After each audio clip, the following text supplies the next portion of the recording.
Thanks for watching BVR TV News. SIR అనేది బీహార్లో జరిగినది ఒక పెద్ద బీజేపీ చేస్తున్న కుట్ర. ఎందుకంటే మనం చూసిన బీహార్లో SIR పేరు మీద 80 లక్షల ఓటర్లను తొలగించినారు. సంబంధించిన పేద వర్గాలకు చెందిన దాంట్లో మహిళలకు కావచ్చు, అదేవిధంగా ముస్లింల ఓటర్లకు కావచ్చు తొలగించినారు. ఇది పెద్ద కుట్ర. ఒకవేళ మన భారతదేశం మొత్తం SIR ఒకవేళ వాళ్ళు ఇంప్లిమెంట్ చేస్తా అంటుర్రు, ఒకవేళ చేస్తే మాత్రం ఇక పేద ఓటర్స్ మనం ఇండియాలో చూడలేం. అటువంటి పరిస్థితులు ఏర్పడుతుంది. దీన్ని ప్రతి ఒక్క రాజకీయ పార్టీ ఖచ్చితంగా ఖండించాలి, దీని మీద సీరియస్ తీసుకోవాలి. ఎందుకంటే అక్కడ చేసింది SIR కాదు, ఒక పెద్ద కుట్ర. ఈరోజు బీహార్ ఎలక్షన్ అనేది దేశవ్యాప్తంగా పెద్ద ప్రకంపనలు సృష్టిస్తూ ఉంది. నిజంగా బీహార్ ఎలక్షన్ గురించి ఇంత పెద్ద చర్చ ఎందుకని జరుగుతూ ఉంది? నిజంగా బీహార్ ఎలక్షన్లో నిజంగా అంటే క్రమబద్ధీకరణలో జరగట్లేదా? దీని గురించి చర్చించడానికి ఈరోజు కరీంనగర్ జిల్లాకి రావడం మనతో బీఆర్ఎస్ పార్టీ సీనియర్ నాయకులు, at the same time Telangana మలిదశ నిఖార్సైనటువంటి ఉద్యమకారులు సయ్యద్ నయీముద్దీన్ గారు మనతున్నారు. గతంలో చూసుకుంటే వీరి మేడం గారు వచ్చేసి వక్ఫ్ బోర్డ్ డైరెక్టర్గా విధులు నిర్వర్తించినటువంటి పరిస్థితి. సో వక్ఫ్ బోర్డ్ విషయం కావచ్చు, లేకుంటే బీహార్ ఎలక్షన్ కావచ్చు, కొన్ని పరిణామాలు చోటు చేసుకున్నటువంటి భారతదేశంలో ఏవైతే వీటి మీద కొంత చర్చ పెట్టే ప్రయత్నం చేద్దాం. నమస్తే సార్, బాగున్నారా? బాగున్నాం. ముందుగా BVR ఛానల్ వారికి హృదయపూర్వక ధన్యవాదాలు. ఎందుకంటే ఒక ముఖ్యమైన టాపిక్ల మీద చర్చించడానికి రావడం జరిగింది. వాళ్ళకి ప్రత్యేకమైన ధన్యవాదాలు తెలియజేస్తూ అందరికీ నమస్కారాలు. జై తెలంగాణ, జై కేసీఆర్. సార్, పాయింట్కి వస్తున్నా. ఇప్పుడు బీహార్ ఎలక్షన్స్ రాబోతుంది సార్, దీని మీద ఓవరాల్గా మీ అభిప్రాయం, ఎలక్షన్స్ గురించి మీ అభిప్రాయం ఏంటి? బీహార్ స్టేట్లో ఆల్రెడీ ఎలక్షన్ కమిషన్ షెడ్యూల్ విడుదల చేసింది. 6th November 11th November elections ఉన్నాయి. అక్కడ 12th 14th నాడు రిజల్ట్ కూడా వస్తుంది. అవును. కానీ అక్కడ బీజేపీ కేంద్ర ప్రభుత్వం ఒక పెద్ద కుట్ర చేసింది SIR మీద. ఎందుకంటే ఇప్పుడు వరకు భారతదేశ చరిత్రలో ఇప్పుడు వరకు జరగని పని అక్కడ చేసింది. ఒక ఓటర్ లిస్టును మొత్తం తొలగించి కొత్త ఓటర్ లిస్టును తయారు చేసింది. అందులో ఇప్పుడు 80 లక్షల ఓటర్లను తొలగించింది. ముఖ్యంగా అందులో ముఖ్యమైన మైనార్టీలకు సంబంధించినవి, అది కూడా మహిళలకు మైగ్రేట్ చేసిందని ఒక పెద్ద వాదనతో మనం ఎక్కడైనా ప్రపంచంలో కావచ్చు, మన దేశంలో కావచ్చు, మహిళలు మైగ్రేట్ చేయరు, పనుల మీద బయటకు పోరు. కానీ దాంట్లో SIR ఇప్పుడు మనం బయట వచ్చిన రిపోర్ట్ల ప్రకారం, అక్కడ జర్నలిస్ట్ తీసిన మొత్తం వివరాల ప్రకారం మహిళలు మైగ్రేట్ చేసిరట. ఓకే. మళ్ళీ ముస్లిం ఏరియాలలో మొత్తం దాదాపు 17% ఓటర్ లిస్టులకు వెళ్ళి డిలీట్ చేసారు. కారణం అక్కడ చనిపోయారు లేకపోతే లేరని. వాళ్ళు మళ్ళీ కోర్టుకు పోయి మేము బతికే ఉన్నామని వాళ్ళు చూపిస్తారు. ఇటువంటి కుట్రలు జరిగినాయి. అక్కడ మనం బాగా ఖండిస్తున్నాం అక్కడి. ఎందుకంటే మానవుడు ఇప్పుడు మన భారతదేశంలో పుట్టిన ప్రతి మానవుడికి 18 years కంప్లీట్ అయితే అతనికి ఓటు హక్కు ఉంటుంది. కానీ అక్కడ ఓటు హక్కే గుంజుకుంటారు వాళ్ళు. ఓటు హక్కు లేకుండా ఓన్లీ పైసోళ్ళు బీజేపీకి ఓటు వేసేటోళ్ళకు పెట్టాలని ఒక దురాలోచనతో వీళ్ళు చేస్తున్న ఒక పెద్ద కుట్ర అది. ఇప్పుడు వాస్తవంగా మిత్రులారా, బీహార్ మనం తీసుకుంటే ఒక పెద్ద రాష్ట్రం. అది ఒకటంటే పాపులేషన్ ఉన్న రాష్ట్రాలలో అదొకటి పెద్ద రాష్ట్రం. 13 కోట్ల జనాభాలు ఉంటారు అక్కడ. గత ఎలక్షన్స్లో అక్కడ 8,22,00,000 ఓటర్స్ ఉండే. 8 కోట్ల. ఇప్పుడు కొత్త లిస్టులో వాళ్ళు చేసింది 7,42,00,000. అంటే డైరెక్ట్గా 80 లక్షలు ఓటర్లకు తీసి చరిత్రలో భారతదేశ చరిత్రలో ఫస్ట్ టైం ఇది ప్రజాస్వామ్యం కాదు ఇది. ఓకే. ఇప్పుడు SIR వల్ల ఓట్ల తొలగింపు జరుగుతుందని మీరు అంటున్నారు. అంటే దీని ఉద్దేశం ఏంటిదని మీరు గ్రహిస్తూ ఉన్నారు? అంటే ఎప్పుడు మేము ఒక్కటే అధికారంలో ఉండాలి, వేరే పార్టీ రావద్దు, మాకు ఎవరు ఓట్లు వేస్తారో వాళ్ళకే మేము దాంట్లో లిస్టులో ఎక్కిస్తాము. కుట్ర చేస్తున్న కుట్ర అది. ఎందుకంటే మనం చూడొచ్చు అక్కడ ఒక జర్నలిస్ట్, అక్కడ పెద్ద జర్నలిస్ట్ నేను ఒక వీడియో చూపిస్తాను మీకు. అక్కడ పెద్ద జర్నలిస్ట్ చాలా స్పష్టంగా ఏం చెప్పినట్టు చూపిస్తాను.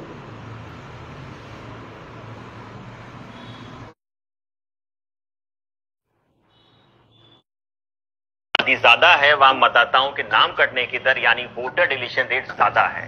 बिहार के जिन जिलों में हिंदू आबादी ज्यादा है, वहां वोटर लिस्ट में मतदाताओं के नाम कटने यानी वोटर डिलीशन रेट कम है। ये बात मैं अपने मन से नहीं कह रहा, बल्कि बिहार में हुए स्पेशल इंटेंसिव रिवीजन यानी SIR की फाइनल लिस्ट कह रही है। ओके. ప్రతి ఒక్క జర్నలిస్ట్ అక్కడ పోయి మొత్తం వివరాలు సేకరిస్తే అన్ని కుట్రలు బయటపెడుతున్నాయి. వాళ్ళు ఏం చేసారంటే ఒక ఇంటి మీద పోతే 0 నంబర్ ఉంటుంది ఎక్కడన్నా 0, కామా, డాష్, ఆ ఇంటి మీద ఒక 100 కొత్త ఓటర్లు క్రియేట్ చేసారు. ఉన్న ఓటర్లకు మీకు ఈ డాక్యుమెంట్స్ 11 డాక్యుమెంట్స్ అడుగుతారు వాళ్ళు. ఆ డాక్యుమెంట్స్లో ఈ డాక్యుమెంట్స్ ఒక లేకుంటే 11 డాక్యుమెంట్స్లో ఒక్క డాక్యుమెంట్ కూడా లేదు మీ దగ్గర అని ఏదైనా ఒక డాక్యుమెంట్ చూపించాలి.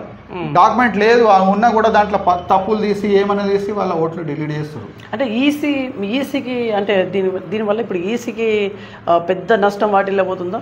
ఈసీ అంటే ఈసీ పరువు పోతుందా అసలు? ఇప్పుడు ప్రభుత్వం ఇప్పుడు ఈసీ ఇప్పుడు యాక్చువల్గా EC election commission of India అనేది రాజ్యాంగబద్ధంగా అది సపరేట్ సంస్థ.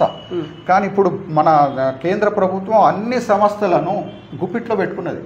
ఈసీని కూడా జ్యుడిషియరీ, ఈసీ కానీ ఏది కానీ, పోలీస్ డిపార్ట్మెంట్, అన్ని డిపార్ట్మెంట్లను, సిబిఐ, ఈడీ అన్ని డిపార్ట్మెంట్లను పెట్టి ఒక కుట్ర చేస్తుంది. కుట్ర చేసి ఎప్పుడు మేమే అధికారంలో ఉండాలి, ఇతర పార్టీలు రావద్దు అని ఒక పెద్ద కుట్ర చేసుకుంటా వస్తుంది. ఇది దీనిలోనే భాగమేది. ఇప్పుడు 11 డాక్యుమెంట్స్లలో ఒక్క డాక్యుమెంట్ లేకుంటే కూడా మీకు ఏదైనా ఒక డాక్యుమెంట్ చూపిస్తేనే వాళ్ళకు ఓటర్ లిస్ట్లో పేరు ఎక్కిస్తారు. మరి 0 డాష్ మీద వాళ్ళు డాక్యుమెంట్ ఎలా తయారు చేస్తారు?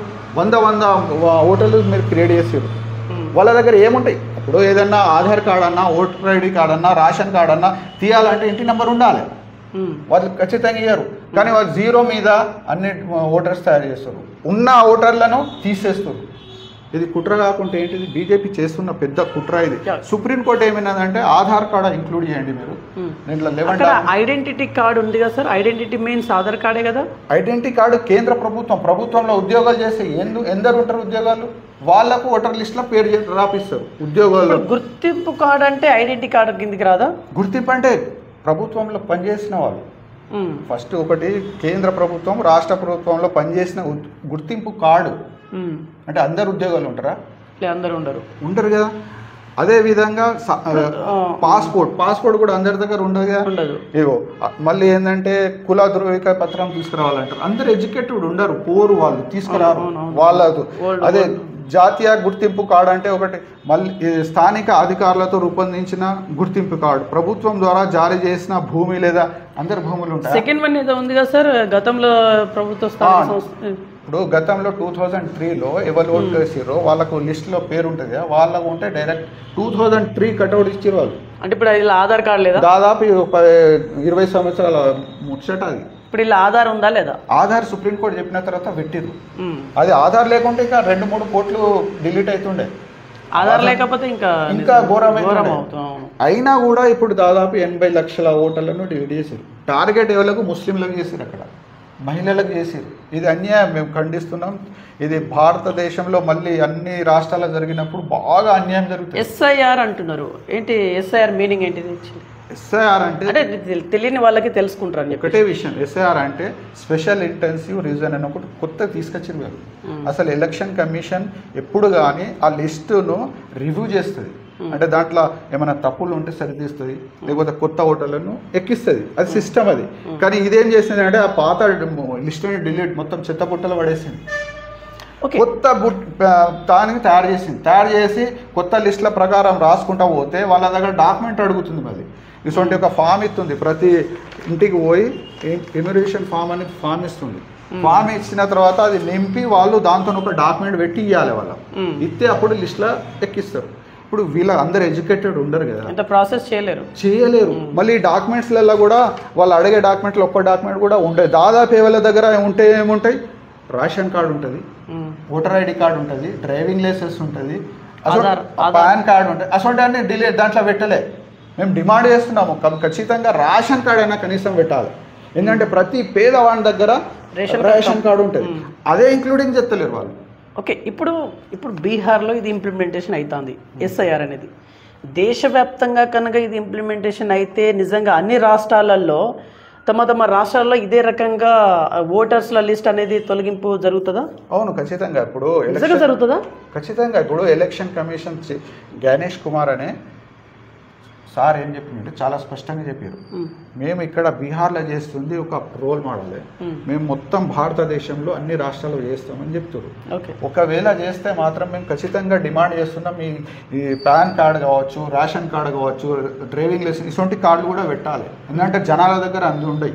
ఇప్పుడు మీరు ఒకటే వీళ్ళ ఏంటంటే ఆర్ఎస్ఎస్ ఒక భావజాలం ఏంటంటే గతంలో కూడా పేదోళ్లకు ఓటు హక్కు వద్దని కొట్లాడే వాళ్ళు. కొట్లాడి ఏం చేసిరంటే ఓన్లీ 10 ఎకరాల భూమి ఉంటే వాళ్ళు ఓటు వేయచ్చు, లేదంటే డిగ్రీ చదివిన వాళ్ళు ఓటు వేయచ్చు. ఈ పేదోళ్ళకి ఎందుకు ఓటు అన్నారు.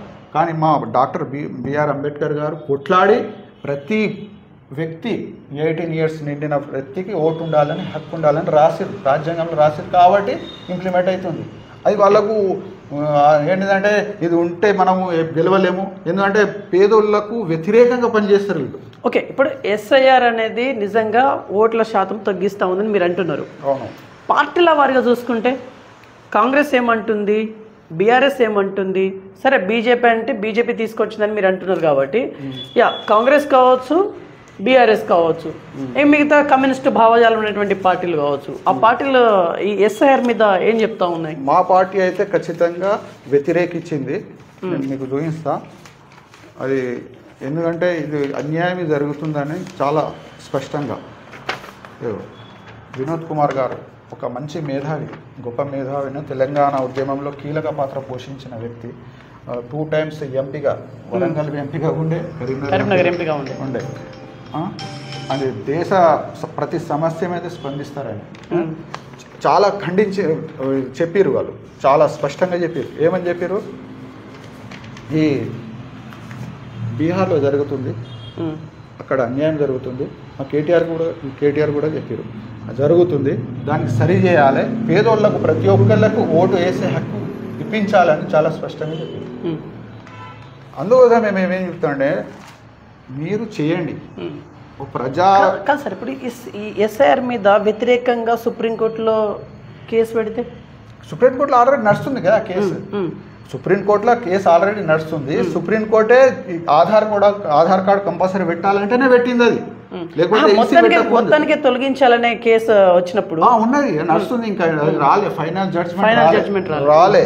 కానీ అప్పుడు వరకు అయితే మీరు ఖచ్చితంగా ఆధార్తో పెట్టాలి, ఇంక్లూడింగ్ చేయాలంటే వాళ్ళు ఆధార్ కార్డు ఇంక్లూడింగ్ చేసిరు. కానీ వాళ్ళు ఏంటంటే మళ్ళీ లిస్ట్లో ఇప్పుడు ఎవరెవరి పేర్లు తొలగించారు అది కూడా బహిర్గతం చేస్తలేరు. ఒక మాట క్లారిటీ ఇవ్వండి. ఇప్పుడు సుప్రీంకోర్టు మీద మీకు నమ్మకం ఉందా? 100% ఉంది. 100% ఉంది. కానీ మాకు ప్రతి దానికి న్యాయం జరగాలని లేదు, అది కూడా ఉంది. ఎందుకంటే సుప్రీంకోర్టు కావచ్చు, మనం ఇప్పుడు జ్యుడిషియరీ కావచ్చు, ప్రతిది ఏదని కానీ వాళ్ళ గుప్పిట్లో నడుస్తున్నాయి. కేంద్ర ప్రభుత్వం గుప్పిట్లో నడుస్తున్నాయి. మా పవర్స్ ఉన్నాయి. వాళ్ళు దబావులో ఏం చేస్తారంటే వాళ్ళు చేసే న్యాయం తీర్పులు వస్తున్నాయి కానీ న్యాయం వస్తలేదు. రైట్. సుప్రీంకోర్టు గురించి మన ఇన్వాల్వ్మెంట్ మాట్లాడుతూ ఉన్నాం కాబట్టి సుప్రీంకోర్టు జస్టిస్ బిఆర్ గవై, అవును, వారి మీద జరిగినటువంటి దాడి, నిజంగా ఈ దాడిని మీరు ఎట్లా చూస్తూ ఉన్నారు? చాలా బాధాకరం. నేను పర్సనల్గా దానికి ఖండిస్తున్నాను. దురదృష్టకరం. ఎందుకంటే వీళ్ళది ఆలోచన ఇప్పుడే కాదు, వాస్తవంగా ఇది ఆర్ఎస్ఎస్ వాళ్ళది భావజాలం ఇప్పుడే కాదు. గౌతమ్ బుద్ధుడి నుంచి వీళ్ళు ఒక అవమానపరచడానికి, దళితులకు చేసుకున్న వాళ్ళ ఆచారాలనే ఉంటుంది, డిఎన్ఏలోనే ఉంటుంది. ఒక విధంగా చెప్పాలంటే వాళ్ళ డిఎన్ఏలోనే ఉంటుంది. ఎందుకంటే గౌతమ్ బుద్ధ గారు ఎంతో కృషి చేసినారు ఈ అంటరానితనానికి, ఇది సమాజానికి డెవలప్ చేయడానికి, మన దళితులకు సమాజంలో అందరు సమానం, వర్ణ వ్యవస్థకు వ్యతిరేకంగా కుల వ్యవస్థ ఎన్నో. తర్వాత జ్యోతిరావు పులే, ఆయన కూడా ఎన్నో అవమానాలకు గురిగా ఉన్నారు. వారి ఊరు నుండి బయటకు పంపేసారు. మీరు ఎట్లా చదివిస్తారు దళితులకు, మహిళలకు ఎందుకు చదువుతారు అంటే బయట, అంటే ఊరు బయట ముస్లిం అతని ఇల్లు ఇచ్చిండు జ్యోతిరావు పులే. ఇచ్చి తన ఈ స్కూల్ దాంట్లో నడిపించారు. జ్యోతిరావు పులే, సావిత్రిబాయి పులే, వీళ్ళందరూ ఒకటి మహనీయులు. తర్వాత అంబేద్కర్ గారికి కూడా మీరు గతంలో చూడండి, పార్లమెంట్ సాక్షిగా ఒక హోమ్ మినిస్టర్ హోదాలో అమిత్ షా గారు అంబేద్కర్ అని ఎట్లా హేళన చేశారు. మొత్తం దేశం ఖండించింది. అంటే వాళ్ళకు దళితులు ఒక చిన్న సమాజం నుండి వచ్చారు, ఎంత రాని ఇవాళ కూడా పేపర్లు వచ్చింది. నేను చూసిన ఒక ఐపీఎస్ ఆఫీసర్ ఒక ఐపీఎల్ దళితులు అతనికి మొత్తం టార్చర్ చేస్తే ఆత్మహత్య చేసుకున్నారు. అంటే మీరు ఏ స్థాయిలో కూడా ఓని మేమే పెద్దలం మేము దబాయిస్తాం మీకు. ఒక సర్వే ప్రకారం మన ఇండియాలో చూస్తే విచారణ వేగవంతంగా జరుగుతుంది. నిజంగా దాని మీద చర్చనీయాంశం అవుతుంది. ఆత్మహత్య చేసుకున్నారు. దేశవ్యాప్తంగా పెద్ద న్యూస్ అయింది.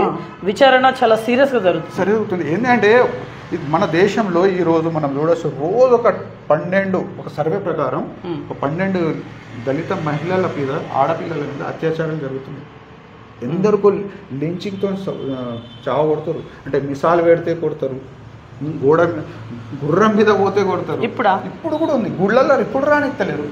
ఎన్నో ఉన్నాయి సంఘటనలు. అంటే వీళ్ళ భావజాలం ఏంటంటే అసలు యాక్చువల్లీ ఏంటంటే మిత్రులారా, మన ప్రపంచంలో కావచ్చు దేశంలో కాదు ఎక్కడ కానీ ఇన్ని కులాలు, ఇన్ని మతాలు, ఇన్ని వర్ణాలు లేవు. మన దేశంలో ఉన్నాయి. మతాలు ఉన్నాయి, కులాలు అయితే ఎక్కడ లేదు. కులాలు తయారు చేసింది వీళ్ళే, బ్రహ్మ సమాజమే. కులాల మీద కొట్లాటల మీద మన దేశమేనా? ప్రపంచంలో ఎక్కడ లేవు కులాలు. అసలు ఇక్కడ తయారైంది. వర్ణాలు కూడా లేవు. మేము ఇక్కడ నుంచి పెట్టినాము, మేము మీరు కాళ్ళ నుంచి పెట్టారు, క్షత్రియులు ఇక్కడ నుంచి పెట్టారు, అతి శూద్రులు కాళ్ళ నుంచి, ఇటువంటి లేవు. ఏంటంటే మానవులందరూ ఒక్కటే కదా. వాస్తవం ఏంటంటే మనం ఈ ఆలోచన, ఇప్పుడు చైనా మన భారతదేశం 1980లో సమానంగా అభివృద్ధి ఉండేది. ఇప్పుడు ఎక్కడ పోయింది చైనా? మనం ఎక్కడ ఉన్నాం? ఎందుకంటే చైనా అక్కడ అటువంటి పట్టాయి, కులాలు మతాలు వర్ణాలు పట్టించుకోరు. మళ్ళీ అక్కడ సమాజంలో అందరూ సమానంగా ఉండాలి. భూమి కూడా ఒక పద్ధతితోనే వాళ్ళకి లిమిటెడ్ ఇస్తారు. ఆ దాంట్లోనే వాళ్ళు అగ్రికల్చర్ చేయాలి, బిజినెస్ చేసుకోవాలి. ఇక్కడ ఏంటంటే మొత్తం ఆర్థిక వ్యవస్థ, సహజ వనరులు అన్నీ ఒక కొందరికి అప్పచెప్తారు. బీజేపీ ఆర్ఎస్ఎస్ వాళ్ళు చేసే వరకు ఇక్కడ ప్రొద్దున లేస్తేనే కులం మతం, మస్జిద్ మద్దిర్, నీ మతం గొప్పది నా మతం గొప్పది. వాస్తవంగా మిత్రులారా, మతం అనేది ఒక మత్తు లెక్క. మనం మత్తులనే బతుకుతున్నాం. భారతదేశంలో దాదాపు అందరూ మత్తులు. అంటే నేను ఏ మతాన్ని కించబెడతలేను, నా మతం ఇంక్లూడింగ్ నా మతం కూడా. అన్ని మతాలలో ఉన్నారు దుర్మార్గులు. హిందూ మతంలోనే కాదు, ముస్లిం మతంలో కూడా ఉన్నారు. కొందరు వాళ్ళకు మత్తు ఎక్కువ. మతం అనేది ఒక మత్తే. ఆ మత్తులో వాళ్ళు ఏం చేస్తారంటే తప్పులు చేసుకుంటూ పోతారు. ఇప్పుడు గవాయి గారికి ఓటడం మత్తే అది. అతను ఒకటి బ్రెయిన్ వాష్ అయిపోయింది. అతనికి అతే అడ్వకేటే, ఎంత చదివినా కూడా అడ్వకేట్ అయినా ఇవ్వలేనా కానీ ఆ మత్తులను జీవిస్తుంటారు వాళ్ళు. కుల దాడిగా చూడాలి దీన్ని.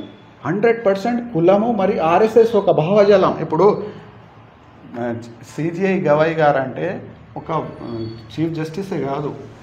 జస్టిస్ అంటే ఏంటి సార్? న్యాయం. ఒక న్యాయం మీద మీరు షూ విసిరినట్టు, చెప్పుతోని కొట్టినట్టు న్యాయానికే, అంతే కదా. ఇప్పుడు మీ అభిప్రాయం మీరు చెప్పిళ్ళు. పార్టీల అభిప్రాయం విషయానికి వస్తే ఏం మాట్లాడతారు? మీ బీఆర్ఎస్ పార్టీ ఎలా స్పందిస్తూ ఉంది? అదే వినోద్ కుమార్ గారు కూడా ఖండించారు, చాలా స్పష్టంగా ఖండించారు. అదేవిధంగా మా కేటీఆర్ గారు కూడా వర్కింగ్ ప్రెసిడెంట్ ఖండించారు. ఎవరైనా కూడా మెడ మీద తలక ఉన్న వ్యక్తి ఖచ్చితంగా ఖండిస్తారు. కానీ ట్రోలింగ్ మాత్రం సోషల్ మీడియాలో ఆయనకే హీరో లెక్క చూపిస్తారు. ఇప్పుడు గాంధీ చంపిన గాడ్సేకి కూడా హీరో అంటారు వీళ్ళు, బత్తాయిలు. గాడ్సేకే ఎక్కువ పేరు వచ్చింది. ఇంకా ప్రమోట్ బాగా జరిగింది. మనం ఎట్టుపోతున్నాం, మన సమాజం ఎట్టుపోతుందో ఆలోచించాలి. ఇప్పుడు వీళ్ళకు తర్వాత అర్థమవుతుంది. వెంకట్ గారు ఏదైనా కానీ ఇప్పుడు చూడు, ఆఫ్ఘనిస్తాన్ నుండి భారత్, ఇవాళ కూడా పేపర్లు వచ్చింది, ఆఫ్ఘనిస్తాన్ నుండి వచ్చిన ఆఫ్ఘనిస్తాన్ విదేశాంగ మంత్రి అమీర్ ఖాన్. అంటే ఇంతకుముందు ఆఫ్ఘనిస్తాన్కి వీళ్ళు ఏమన్నారు? బత్తాయిలు, ఉగ్రవాద దేశం, ఉగ్రవాదులు. ఇక్కడ ఉన్న ముస్లింలకు వీళ్ళకు సూచించి హింసించారు. మీరు ఉగ్రవాదం నేను నడిపిస్తారు. మరి వీళ్ళే ఇప్పుడు వాళ్ళకు స్వాగతం తెలుపుతారు, స్వాగతం వెతికి వాళ్ళకు హెల్ప్ చేస్తూ అంటారు. ఇతను కూడా మీడియా సమావేశంలో మహిళలు రావద్దన్నాడు. వాళ్ళ హుకుం జారితే వీళ్ళు ఒప్పుకున్నారు. ఇది ఏంటిది మరి? ఇది అర్థం చేసుకోవాలి, జనాలు అర్థం చేసుకోవాలి. వీళ్ళు ఏంటంటే ఒక అధికారంలో ఉండటానికి మాత్రమే వీళ్ళు చేస్తున్న హిందూ ముస్లిం కావచ్చు, మత విద్వేషాలు కావచ్చు, అన్ని ప్రతిదీ కానీ చేసేది ప్రసంగాలు. కానీ లోపట మాత్రం వాళ్ళు అందరూ ఒక్కటే. ఎందుకంటే మనం గతంలో చూస్తే కూడా జనసంఘ్ ఒక పార్టీ ఉండే, అంటే బీజేపీకి ఆర్ఎస్ఎస్ సంబంధించి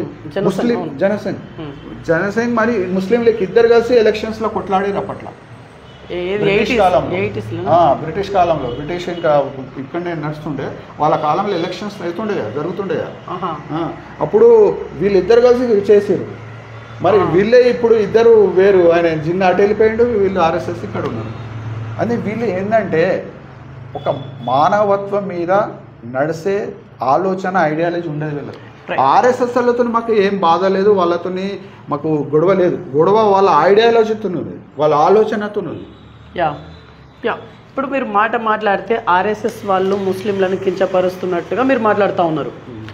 ఆర్ఎస్ఎస్కి 100 సంవత్సరాలు కంప్లీట్ అయిపోయింది. అవును. Yeah what about your opinion? RSS అనేది 1925లో డాక్టర్ హెగ్డే గారు స్థాపించినారు. ఆయన యాక్చువల్గా మన కాంగ్రెస్ కార్యకర్తనే. ఉద్యమంలో కూడా స్వతంత్ర ఉద్యమంలో పాల్గొన్నారనే జైలు కూడా పోయాడు. తర్వాత గాంధీజీ గారు వాళ్ళ అధ్యక్షుల సెక్యులర్గా మనం ఉండాలి, అందరూ ఒకటే కావాలి, కొట్లాడాలి అనే వరకు ముస్లింలకు వ్యతిరేకంగా నేను ఒక సంఘం పెట్టుకుంటా, మీతో మేము పని చేయము అని ఆర్ఎస్ఎస్ వేరుపడ్డది. వెళ్ళిపోయి ఒక సంస్థని ఏర్పాటు చేసింది.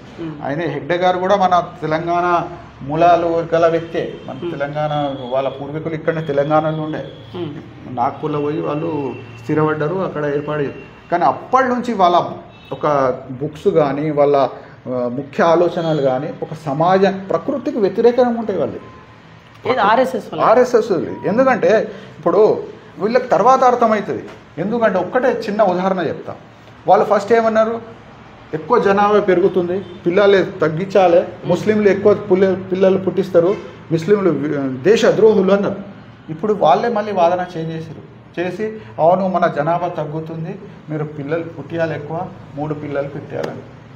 అంటే ఒక మనం వచ్చింది ఏంటిది ప్రకృతి నుండి. మనుషులు కూడా జంతువులు కూడా ప్రతిదీ ఒక దేశంలో కావచ్చు ప్రపంచంలో కావచ్చు భూమి మీద ప్రకృతి ద్వారానే వచ్చింది. అది మనం నమ్మాలి. కానీ ప్రకృతికి వ్యతిరేకంగా పోదు. పోయిందే వాళ్ళు వీళ్ళే కదా. పిల్లలు వద్దన్నారు, ఇప్పుడు పిల్లలు పుట్టియాలి, 3 పుట్టియాలి, 4 పుట్టియాలి. సందర్భాన్ని బట్టి మాట్లాడుతున్నారు అని కాదు, ప్రకృతికి వ్యతిరేకం పోలే వాళ్ళు. వీళ్ళ ఆలోచన అదే. ఇప్పుడు ఆఫ్ఘనిస్తాన్ గురించి ఎన్ని చెప్పారు వాళ్ళు, ఇప్పుడు మళ్ళీ స్వాగతం పలుకుతుంది. రేపు ముస్లింలకు కూడా ఇప్పుడు ఎంత ఒక శత్రువులుగా చూపిస్తారుగా, రేపు వాళ్ళు మళ్ళీ కాదు ముస్లింలు ఖచ్చితంగా మన మిత్రులే, వాళ్ళ అన్నలే, వాళ్ళు కొట్లాడతారు అని చెప్తారు. చూడు, అది కూడా వస్తుంది, ఆ రోజు కూడా వస్తుంది వీళ్ళది. వీళ్ళకు ఇప్పుడే అర్థం కాదు ఈ విషయం కూడా, తర్వాత మెల్లగా అర్థం అవుతుంది. ఓకే సార్, ఇప్పుడు ఆర్ఎస్ఎస్ వాళ్ళు స్వాతంత్ర ఉద్యమంలో ఉన్నారా లేరా అనే ఏదైతే ఒక నానుడి బయట వినిపిస్తూ ఉందో, మీరు కూడా ఇందాక ఒక మాట అన్నారు, ఆర్ఎస్ఎస్ వాళ్ళు ఉద్యమంలో లేరు అన్నట్టుగా ఏదో చెప్పనని చెప్పేసిళ్ళు. దీన్ని ఎట్లా చెప్తారు మీరు? ఇప్పుడు ఉద్యమంలో లేరు అంటున్నారు. అవును, ఎట్లా అంటే ఇప్పుడు చరిత్ర మనం గమనిస్తే చరిత్రకారులు చెప్పిన మాటలు, బుక్స్, ఇటువంటి బుక్స్ ఉన్నాయి, పెద్ద పెద్ద బుక్స్ ఉన్నాయి. Freedom of at mid night చదవాలి, చదివితే మనకు అర్థమవుతుంది. దీంట్లో ప్రతిదీ ఉన్నది.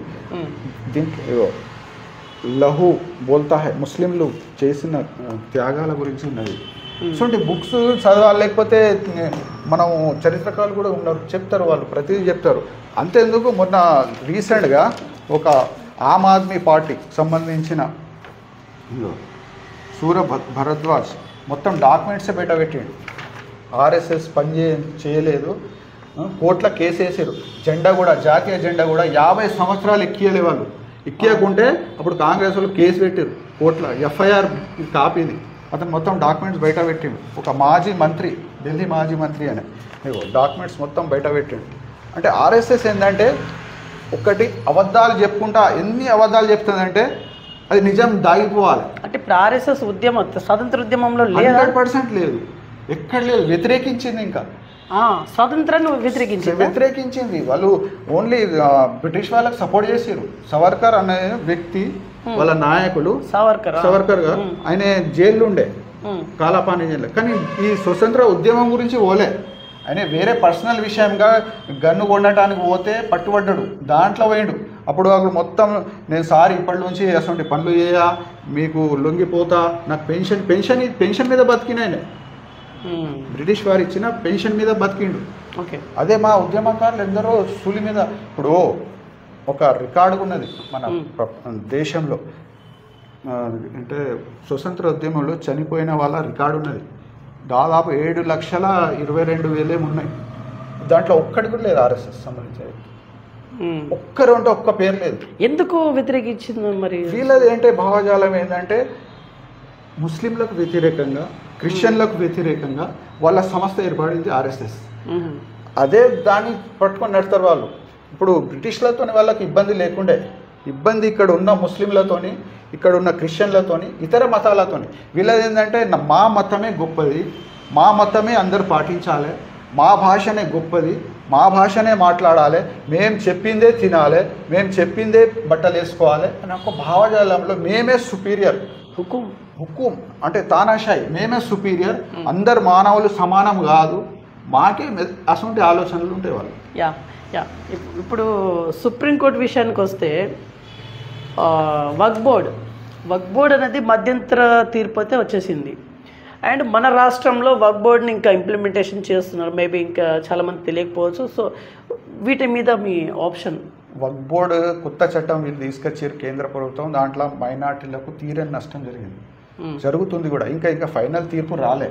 మధ్యంతర ముస్లింలలో మైనారిటీస్గా, ముస్లింల మైనార్టీలకి అది సంబంధించింది. ఎవరిది? మైనార్టీలకు సంబంధించింది. అది ఓన్లీ మైనార్టీలకు సంబంధించింది. ఇవో సుప్రీంకోర్టు ఇచ్చిన కొన్ని సెక్షన్లను స్టే చేసింది అంతే. ఒక సెక్షన్ ఏంటంటే ఆస్తి చేయాలంటే కనీసం 5 సంవత్సరాలు ముస్లింగా ఉండాలని ఒక చట్టం తెచ్చిరు వీళ్ళు. అంటే ముస్లింగానే ఉంటేనే నువ్వు ఆస్తిను వక్ఫ్ చేయొచ్చు, అంటే దానం చేయొచ్చు అని ఒక చట్టం తెచ్చింది. దానికి స్టే ఇచ్చింది, అదొకటి. రెండో సెక్షన్ ఏంటంటే రికార్డులలో మాత్రం అధికారం కలెక్టర్కే, రెవెన్యూ అధికారం ఉన్నాయా కలెక్టర్లకు ఇచ్చింది ఇంతకుముందు, కానీ ఇప్పుడు అధికారులకు ఇచ్చింది. అసలు 2-3 సెక్షన్లు స్టే చేసింది తప్పితే దాంట్లో అన్ని అన్యాయమే ఉంది. ఏంటంటే ఒక మా సంస్థలో హిందూ సోదరులకు కూడా పెడుతుంది. అన్యాయమే ఉంది అంటే ఏం అన్యాయం జరుగుతుంది మీకు? ఇప్పుడు మా బోర్డులో ముస్లిం సంబంధించిన ఆస్తులు అవి వాకేవాళ్ళు చేస్తారు, ముస్లిం చేస్తారు. అవును, అది మా పూర్వీకులు చేసి. ఎందుకు? ముస్లిం సమాజం డెవలప్ కావాలని. దాంట్లో డెవలప్ అంటే మసీద్లు కట్టుకోవాలి, లేకపోతే ఖబరస్థాన్లు కట్టుకోవాలి, అటువంటి మా ఆచారాలు ఉంటాయి కదా. దాన్ని డెవలప్ చేయడానికి పూర్వీకులు దానం చేసారు, అంటే అల్లా పేరు మీద చేసారు. అది ఎవరికి సంబంధించి ఉండదు మా ముస్లింలకు. దాంట్లో హిందూ సోదరులు ఎందుకు? ఆ బోర్డులో హిందూ సోదరులకు పెట్టుడు అవసరమా? ఓకే, ఇప్పుడు తిరుపతి ఉన్నది దేవస్థానం, పవిత్రమైన భావిస్తారు.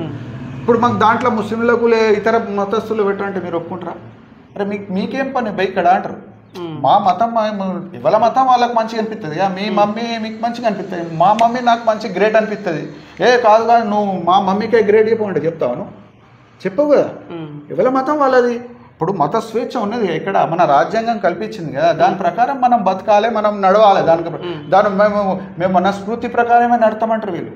మీరు రాజ్యాంగం పేరుకే వీళ్ళు వాళ్ళ ఆచారాలు గవర్నమెంట్ ప్రాపర్టీ అని చెప్పేసి.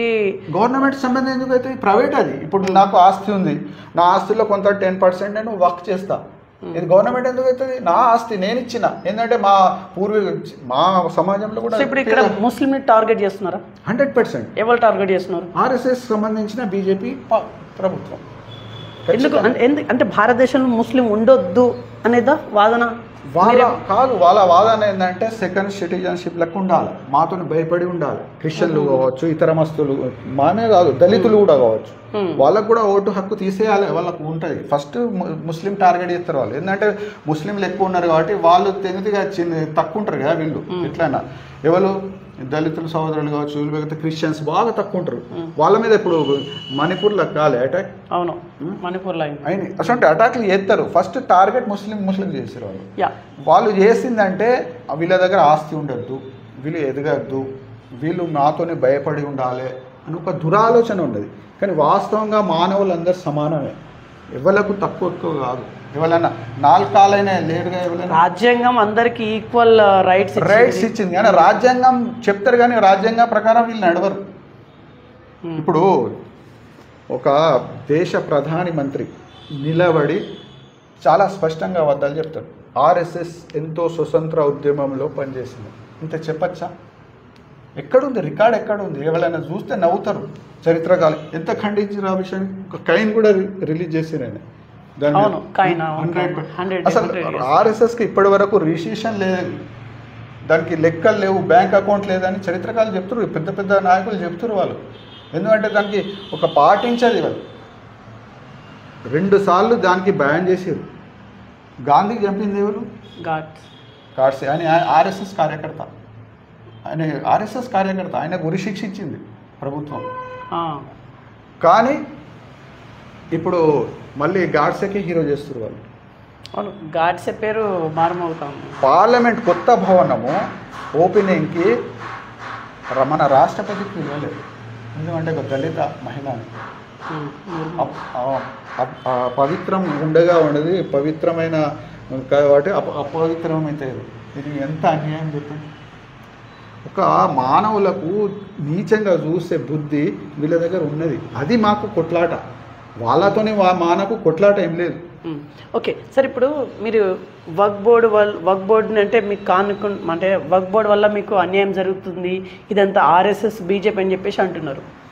కానీ ఈ వక్ఫ్ బోర్డు అనేది భారతదేశంలో ఎక్కడ ఇంప్లిమెంటేషన్ అవుతాం లేదు, బట్ మన తెలంగాణలో ఇంప్లిమెంటేషన్ అవుతుంది. అవును, అంటే కాంగ్రెస్ కూడా మీకు అన్యాయం చేసే దిశగా అడుగులు వస్తున్నట్టు అన్న మీరు ఎట్లా ఫీల్ అవుతారు? కాంగ్రెస్లో కాదు, మనము కాంగ్రెస్లో ఉన్న ఆర్ఎస్ఎస్ భావజం గల సీఎం రేవంత్ రెడ్డి గారు ఫస్ట్ ఇంప్లిమెంట్ చేశారు. మన భారతదేశంలో ఏ రాష్ట్రంలో ఇంప్లిమెంట్ చేయలేదు. మన శ్రవణ్ గారు ఎమ్మెల్సీ చాలా స్పష్టంగా मुसलमानों को गुमराह कर रहे हैं। ये इससे साबित होता है पूरे हिंदुस्तान में कौन सा भी राज्य अभी तक जो है सो 2025 वक्फ अमेंडमेंट एक्ट को अमल नहीं किए हैं। पूरे हिंदुस्तान में कोई राज्य अमल नहीं किए हैं, मगर कांग्रेस का नकाब पहनकर बीजेपी का एजेंडा अमल करने वाला रेवंत रेड्डी साहब का हुकूमत और कांग्रेस का हुकूमत तेलंगाना में वक्फ अमेंडमेंट एक्ट को जो है सो अमल किए हैं। ये है उनका मेमो। చూసుకురా ఈ బీఆర్ఎస్ ఎమ్మెల్సీ డాక్టర్ శ్రవణ్ అంటే చెప్పేది ఏంటంటే ఒక ఆర్ఎస్ఎస్ భావజముల వ్యక్తి రేవంత్ రెడ్డి గారు. కాంగ్రెస్లో అంటే తెలంగాణ కాంగ్రెస్ అనేది ముస్లింలకు వ్యతిరేకమని నేనైతే వినలేదు. కాంగ్రెస్ కాదు వ్యతిరేకం, కాంగ్రెస్లో ఉన్న కొందరు వ్యతిరేకం. కొందరులో ముఖ్యమైన రేవంత్ రెడ్డి గారు. గతంలోనే చెప్పారు రేవంత్ రెడ్డి గారు ముఖ్యమంత్రి గతంలో ఏం చెప్పారంటే, నేను బీజేపీ మోడీ గారి స్కూల్లో చదివిన, ఆర్ఎస్ఎస్లో చదివిన, ఇప్పుడు ఉద్యోగం నేను కాంగ్రెస్లో చేస్తున్నా, ఇక్కడ డబ్బు తెలంగాణకు సంబంధించిన డబ్బు మొత్తం తీసుకుపోయి అక్కడ కప్పం కడుతున్నా అని చాలా స్పష్టంగా చెప్పారు. ఇంకేముంటుంది దాంట్లో? వాటి మా పార్టీలో కూడా కార్యకర్తలు రేవంత్ రెడ్డిలో కూడా ఆర్ఎస్ఎస్ భావజాలు ఉన్నాయా? 100% ఉంది. ఇప్పుడు ఎందుకు ఇంప్లిమెంట్ చేసినట్టు ఇది? ఇప్పుడు భారతదేశం అంటే ఇప్పుడు రేవంత్ రెడ్డి ఒక్కరే ఎట్లా చేస్తారు? దానికంటే ఒక టీము పవర్ ఉంటుంది.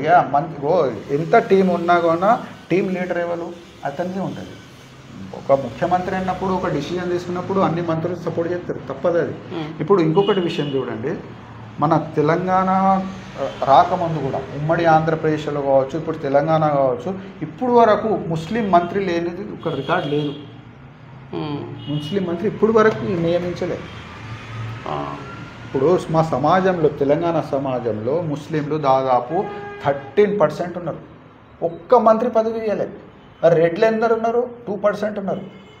2% వాళ్ళు ఉన్నది. 2%లకు 4 మంత్రులు ఇచ్చారు. మరి 13% ఒక్క మంత్రి ఇయ్యారా? డిస్క్రిమినేషన్ కాదా?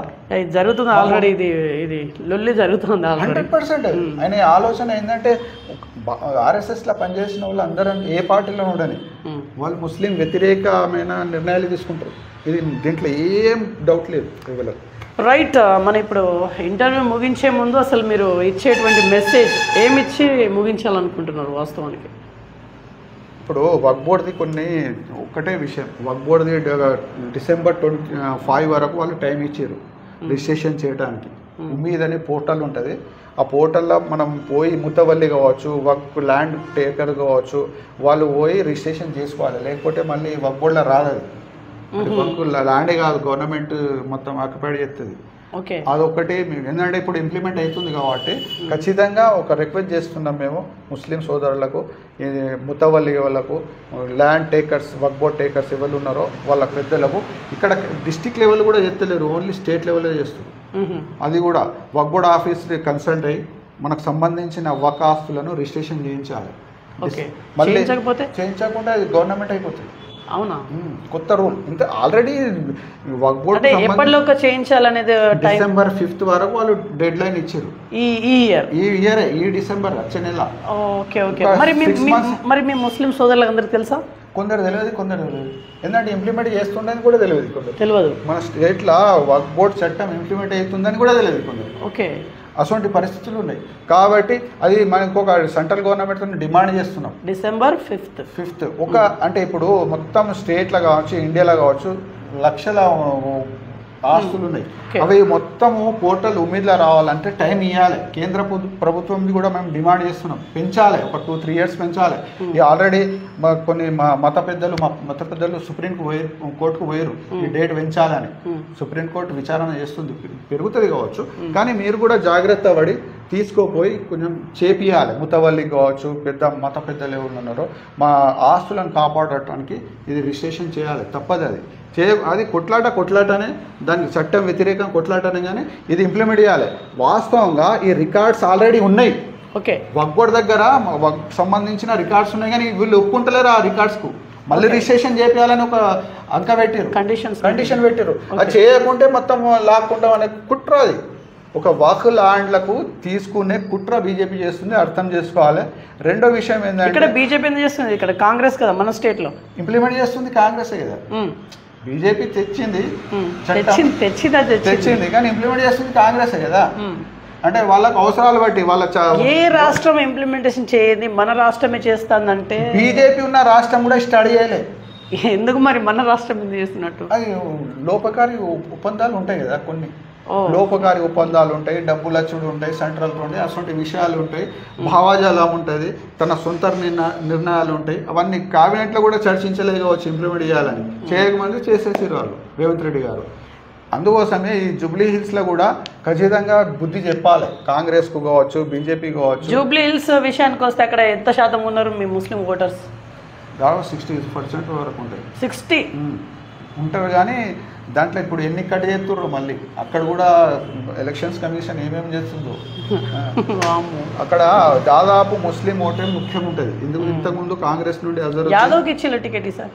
అవును, ఖచ్చితంగా. అంటే మా పార్టీ కదా అక్కడ ఉప ఎన్నిక ఎందుకు వచ్చింది? మా పార్టీ ముస్లిం 60% అంటారు, ముస్లిం క్యాండిడేట్స్కి ఇవ్వలేదు అక్కడ. కాంగ్రెస్ కూడా అంటే మా పార్టీ ఏంటంటే అక్కడ ఉన్న ఎమ్మెల్యే భార్యకి ఇచ్చింది, వాళ్ళ మిసెస్ గారికి ఇచ్చేసి. కాంగ్రెస్ అక్కడ ఇంతకు ముందు అజరుద్దీన్కి ఇచ్చింది, కానీ ఇప్పుడు పక్కకు పెట్టింది. ముస్లింలకు పక్కకు పెడుతున్నారు. కాంగ్రెస్ ఒకటి రేవంత్ రెడ్డి గారు ఉన్నంత వరకు ముస్లింలకు పక్క పెడతారు, న్యాయం జరిగేది.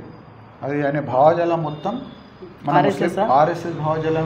రేవంత్ రెడ్డి భావజాలం మొత్తం ఆర్ఎస్ఎస్ 100%. అది అందరికి ఓపెన్ సీక్రెట్. అది తనే చెప్పిండు, నేనే బీజేపీలో ఒక అంటే ఆర్ఎస్ఎస్ కార్యకర్తని అతనే చెప్పిండు, అతనే ఒప్పుకున్నాడు. ఇంకొక రెండు విషయాలు చెప్పండి. ఏంటంటే ఈ బీజేపీ చేస్తున్న కుట్రలను ప్రజల చర్చ జరగాలి. మేము రిక్వెస్ట్ చేస్తున్న మేధావులతో కావచ్చు, ప్రజా సంఘాలతో కావచ్చు, ఉద్యమకారులతో కావచ్చు, విద్యార్థి సంఘాలతో కానీ ఇది చేస్తున్న ఈ బీజేపీ మన దేశానికి మొత్తం నాశనం చేయడానికి ఆర్ఎస్ఎస్ ఒక భావజాలం. ఇది వాళ్ళు చెప్తున్నది కాన్స్టిట్యూషన్ ప్రకారం నడుస్తున్నామని, కానీ కాన్స్టిట్యూషన్ ప్రకారం నడుస్తలేరు వాళ్ళు, మనస్ఫూర్తి ప్రకారం నడుస్తున్నారు. ప్రతిదీ ఏదైనా కానీ వ్యతిరేకం చేసి మన దేశానికి మొత్తం ఆర్థికంగా, సామాజికంగా ఇప్పుడు చూడొచ్చు. ఇప్పుడు అది ఇంతకుముందు చూపించినారు కదా మీకు, ఇటువంటి మంచి మంచి స్టూడెంట్ నాయకులకు జైల్లో పెట్టారు. ఓకే, సర్జీల్, ఇమామ్, అసోటి వీళ్ళందరూ ముస్లిం నాయకులకు అన్ని జైలు పెట్టారు. ఇప్పుడు వరకు బెయిల్ ఇస్తలేరు. 5 సంవత్సరాల వరకు ఉన్నారు వాళ్ళు. ఇది అన్యాయం. ఇప్పుడు ఒక ప్రభుత్వం ఏమన్నా చట్టం తీస్తే దాని మీద ఆరోపణలు చేసే లేకపోతే ప్రొటెస్ట్ చేసే హక్కు ఉంటుంది. అది చేసినందుకు లోపటేసారు. సిఏ చట్టం తీసేసారు, అప్పుడు చేసినందుకు లోపటేసారు. అదే ఆమ్ ఆద్మీకి కూడా చేసారు. చేసి 18 నెలల తర్వాత ఇసిపెట్టారు. సిబిఐ కేసు పెట్టి, అంటే 18 నెలల తర్వాత ఇసిపెట్టారు అంటే అతను లైఫ్ వేస్ట్ కదా కొద్దిగా. అంటే ఇప్పుడు సిబిఐ ఏం చెప్పింది, దాన్ని వాళ్ళకు ప్రూఫ్ దొరకలేదు మాకు, అందుకోసం ఇసిపెట్టేసిన మా విత్డ్రా చేసేసిన కేసు అంటుంది. అంటే ఒక భయపట్టించడానికి కేసులు పెడుతున్నారు అంతే తప్ప నిజమైన కేసులు పెడతలేరు కదా బీజేపీ. అది మనం అర్థం చేసుకోవాలి మిత్రులారా. ఇప్పుడు ఒకటి వెనెజులా కూడా అమెరికాలో కొరేనియా మనకు ఒకటి నోబెల్ అవార్డు దొరికింది. అవును అవును, ట్రంప్ దానికి చాలా ప్రయత్నించారు. ఏం చెప్పిందంటే ఒక మంచి వాక్యం చెప్పింది. ఏం చెప్పిందంటే ఆమె ప్రతిపక్షంలో ఉన్నది అక్కడ. ఏం చెప్పిందంటే ప్రపంచంలో ఎవరైనా కానీ ఒక సమాజానికి మంచిగా చేస్తున్నారంటే ప్రతిపక్ష వాళ్ళే చేస్తారు. రెబెల్స్కి మేము ఎప్పుడు రుణపడి ఉంటుంది ప్రపంచం అన్నది. కమిటీ ఏం చెప్పారు, అధ్యక్షుడు ఏం చెప్పిండు, మంచి మాట అయిపోయింది. రెబెల్స్ ఎవరు ఉంటారు అంటే సమాజంలో రెబెల్స్, ప్రభుత్వానికి నేను సై అని చెప్పేటోళ్ళు మనకు సమాజానికి మంచిగా చేయరు. రెబెల్స్ ఎవరు ఉంటారు, ప్రతిపక్ష నేత ఎవరు ఉంటారో వాళ్లకు ప్రపంచం రుణపడి ఉంటుంది. ఎందుకంటే ఆయన జైలు ఎత్తారు అని. ఆమె ఇప్పుడు అజ్ఞాతంలో ఎన్నో సంవత్సరాలు ఉన్నది. అవును, అజ్ఞాతంలో ఉండి పోరాడింది. అక్కడ తానాషాయి నడితే దాని వ్యతిరేకంగా పోరాడింది. ఆమెకు నోబెల్ బహుమతి ఇచ్చారు. ఎందుకు ఇచ్చారు?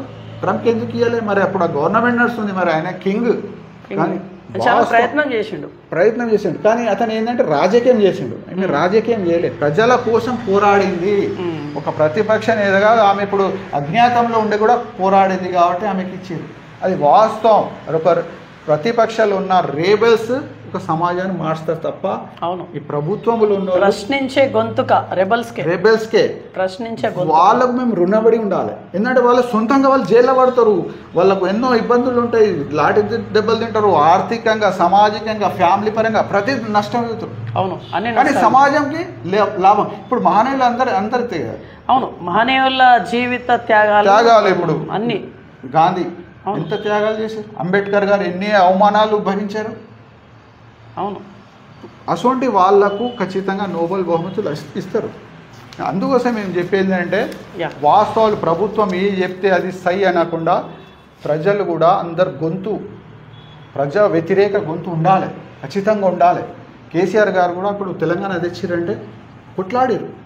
ఒక మహనీయులు ఆయన కొట్లాడండి కాబట్టి తెలంగాణ వచ్చింది. ఇవాళ అందరు లాభపడుతురు. ఇవాళ మినిస్టర్లు అయ్యారు, అధ్యక్షులు అయ్యారు, సర్పంచ్లు అవుతారు, కార్పొరేటర్ అందరైతే లాభపడే వాళ్ళే లాభపడతారు. లాభపడాలంటే దాంట్లో ఇప్పుడు వ్యవస్థలో కొన్ని తప్పులు ఉన్నాయి, ప్రతి వ్యవస్థలో ఉంటాయి. కానీ ముఖ్య మోటో ఏంటి, తెలంగాణ వచ్చినా కూడా ఇంకా కొందరి బతుకులు అయితే మారలేదు. ఒప్పుకుంటారు కదా, కొందరు బతుకులు అంటే ప్రతిదీ న్యాయం జరిగేది కదా, ప్రతిదీ ఒక్కోళ్ళకు న్యాయం జరిగేది. కానీ మోటో ఏంటిది, మనకు తెలంగాణ వచ్చిందే లేదా, తెలంగాణ ప్రజలకు లాభం లాభమైంది, సపరేట్ స్టేట్ వచ్చింది, లాభమైంది, ఫండ్స్ ఇక్కడనే యూజ్ అవుతున్నాయి. ఇప్పుడు ఏంటంటే మళ్ళీ ఫండ్స్ అక్కడ ఢిల్లీకి వెళ్ళిపోతున్నాయి. అదొక్కటి బాధ ఉన్నది. అటువంటి ప్రజలు అర్థం చేసుకోవాలి. బీఆర్ఎస్ తోని ఉండండి మీరు, వాస్తవంగా మహనీయులతో వాళ్ళ సూచనల ప్రకారం గొంతుగా ఏర్పడి కొట్లాడాలి, అన్యాయానికి మనం ఎదురు నిలబడాలి. అంతేగాని ఇప్పుడు ప్రభుత్వం ఏది చెప్తే అది అంటే వాళ్ళ స్వార్థం కోసం చెప్తుంది. బీజేపీ అయితే మొత్తం స్వార్థమే. రైట్. సో ఇది వాళ్ళ ఇన్ఫర్మేషన్. చూస్తున్నాను BVR TV news. Until then bye, take care.